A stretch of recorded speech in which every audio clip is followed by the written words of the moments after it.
3 fundamental characters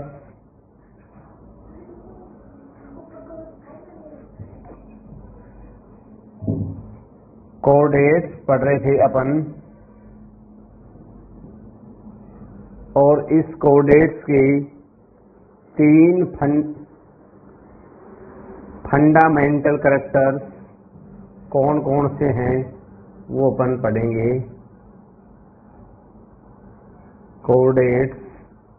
कोडेट्स के 3 fundamental characters,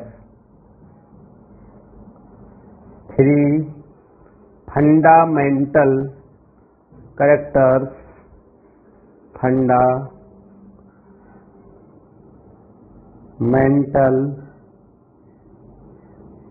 characters. 3 कौन कौन से फंडामेंटल कैरेक्टर्स हैं जिनके बेस पर अपन कोडेट्स को डिफाइन कर सकते हैं, उसकी डेफिनेशन दे सकते हैं। नंबर फर्स्ट पे आता है, फर्स्ट कैरेक्टर उसका जो है उसका नाम है, फर्स्ट कैरेक्टर उसका नाम है note present of notochord. Number first, presence of notochord, presence of notochord. Second, notochord की उपस्थिति। Number second,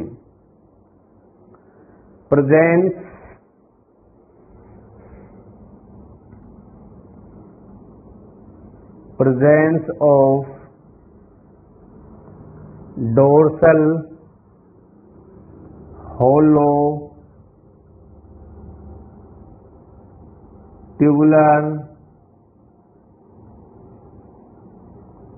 nerve cord,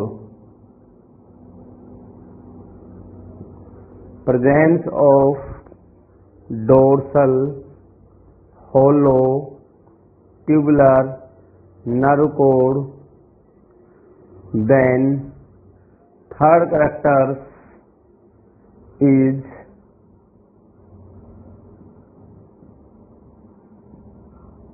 presence of pharyngeal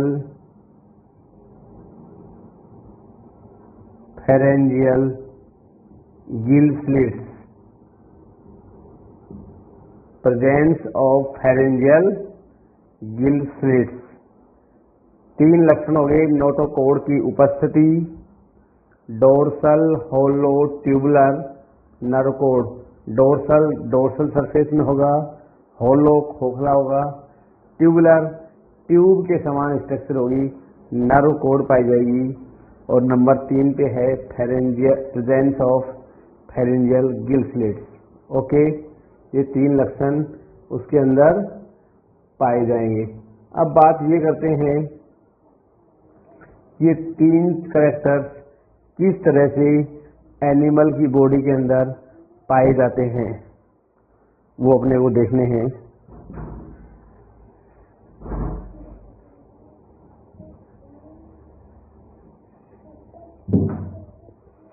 तो बात करते हैं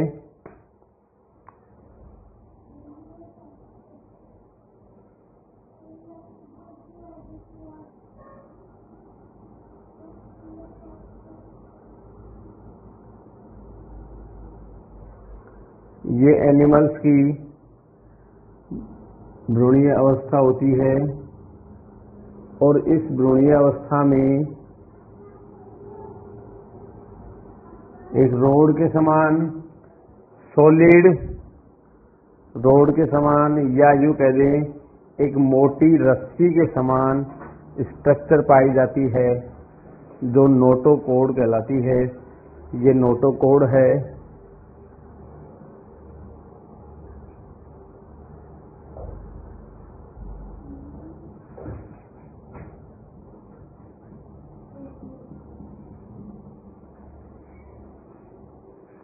जो रोड के समान ठोस होती है और शरीर के अग्रभाग से पश्च भाग तक पाई जाती है।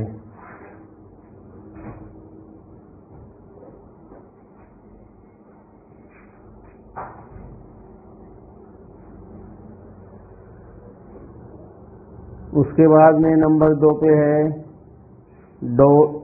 नरकोड़।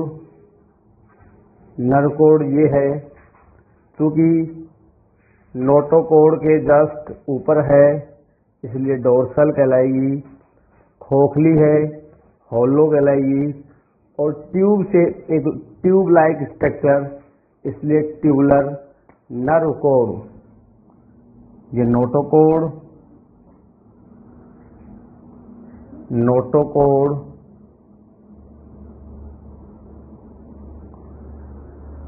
इसके जस्ट ऊपर वाली जो स्ट्रक्चर है वो नरकोड़।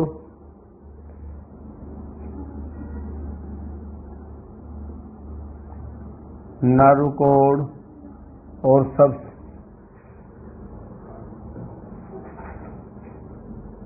इस नरकोड़ के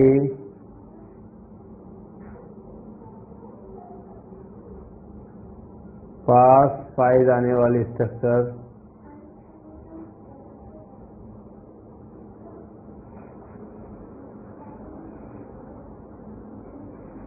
ये आहार नाल होती है, और इस आहार नाल के पास में ये फेरिक्स होती है, और इस फेरिक्स के अंदर फेरेंजियल, फेरिक्स से बना है फेरेंजियल गिल स्लिट्स पाए जाते हैं। फेरेंजियल गिल स्लिट्स, और ये जो फेरेंजियल गिल स्लिट्स हैं ये एक तरह से रेस्पिरेटरी स्ट्रक्चर होती है।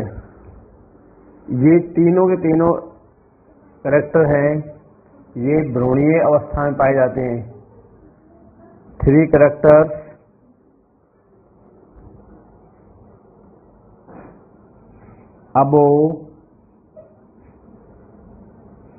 above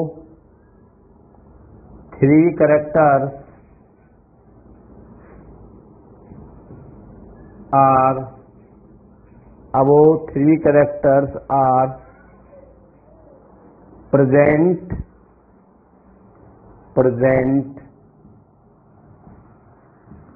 embryonic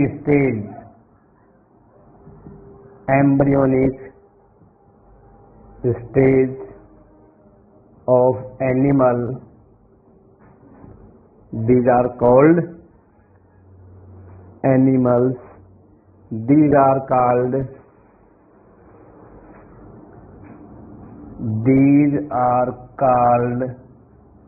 chordata. ओके, अब समझने वाली बात यह है, these are called chordata.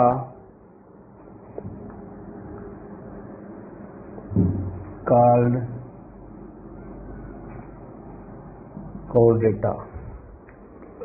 अब यह ध्यान देने वाली बात यह है कि ये जो chordata है, इस chordata के अंदर जो नोटोकोड, अपने 3 लक्षणों की बात की कि नोटोकोड, नरकोड और गिल स्लिट्स, इनमें नोटोकोड भ्रूणीय अवस्था, एम्ब्रियोनिक स्टेज, भ्रूणीय अवस्था की बात करें या एम्ब्रियोनिक स्टेज,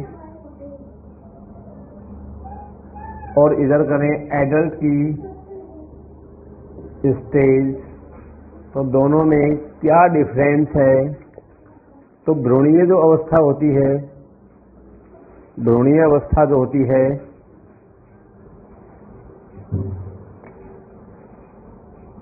भ्रूणीय अवस्था के अंदर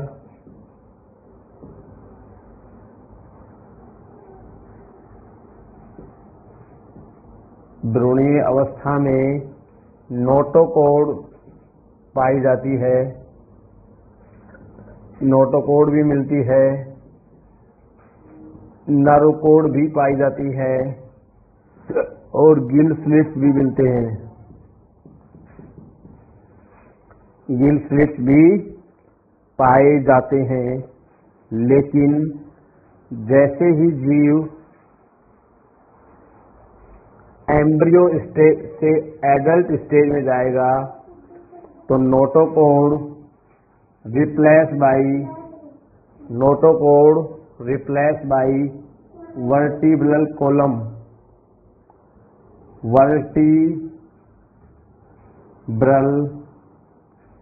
कॉलम कशेरुक दंड के अंदर रूपांतरित हो जाएगी या चेंज हो जाएगी, जबकि नर्व कोड है, नर्वस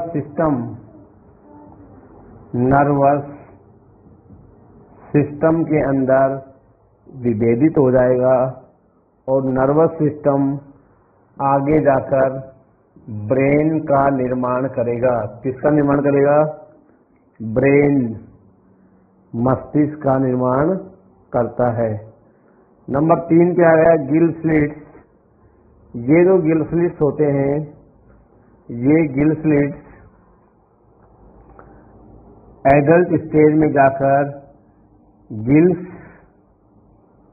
या लंग्स या यूं कह दें कि रेस्पिरेटरी